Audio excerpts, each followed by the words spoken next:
I hope you can see the shore from where you are. You might be miles away, but close at heart. I hope you can see the dawn from where you stand. It might be dark, but you will land. Drift on. So this is the 13th swim, and you know, a friend of mine named Scott Maxwell, he and his wife Jane have been incredible advocates and sort of people that have supported me in the preparation for this swim. Scott said to me, you know, I think that it's going to be harder than you anticipate, and I kind of agreed politely and knew that there was some truth to what he was saying, but it wasn't until today that I kind of experienced that. And it's you know, it's about 10 o'clock in the morning, and I've got a fairly challenging swim. It's kind of more of a symbolic swim than anything else. I'm rounding Gay Head, which is the entry point to the south side, and that's the side that's been making me really nervous. It's really deep and desolate and isolated, and it's the area where you've got seals and you've got sharks. And you know, the original plan for this morning was to have Charlie, our trusty cameraman, up in a plane, kind of marking this really historical passage in this point. And unfortunately, we have thunder and lightning storms rolling in, so that flight was canceled.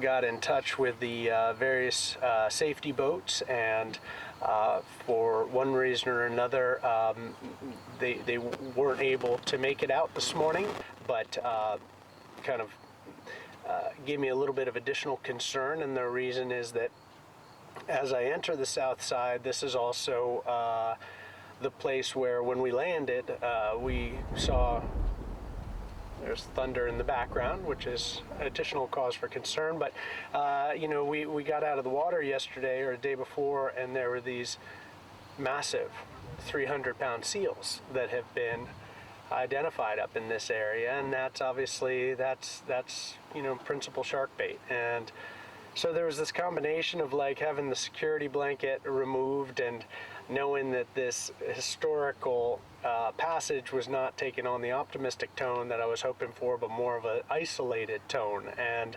I got that pit in my stomach. I remember, you know, and I think we all do when we're, you know, 6, 7, 8 years old, and we've just gotten like kicked in the shin or kneed in the gut on the playground, and you try to just bite your lip and just keep that quivering chin in place, and then your mom shows up and you just unload and just break down into tears. Like, that's literally how I've been this morning. And I don't mean to be melodramatic, and I wasn't on the verge of tears, but I'm just saying that I just felt that vulnerability and that isolation. And you know, on the drive up here, and it's a 30-minute drive up to this part of the island, I was thinking to myself, you know, how does my mood play into this commentary? And as Scott kind of foretold, this was the day that was going to be harder than I anticipated. And it was a feeling that I had very much as a kid, and going into school every day and knowing that it was going to be an uphill swim. It was an uphill battle to go into that schoolroom and know that I was going to get teased and made to feel different and believe that I was different. And I you know, as I was driving up here, I said, you know, this is a monumental leg, not because it's proving to be optimistic and inspiring, but because this is what I've been preaching this whole time, is that when you come up against this adversity, you got to pull yourself up by the bootstraps, and you may not want to do what you have to do, but you got to do it. And lo and behold, I got up here, and young Charlie was there, and these two wonderful paddle boarders named Nicole and AJ showed up, and Brian Vanderhoop, the harbor master for Aquina, he showed up, and it doesn't take the thunder and lightning out of the skies, but that security blanket, that team started to come around me, and I think that's what this entire experience is, just knowing that tomorrow is going to be an easier day if I can get through today.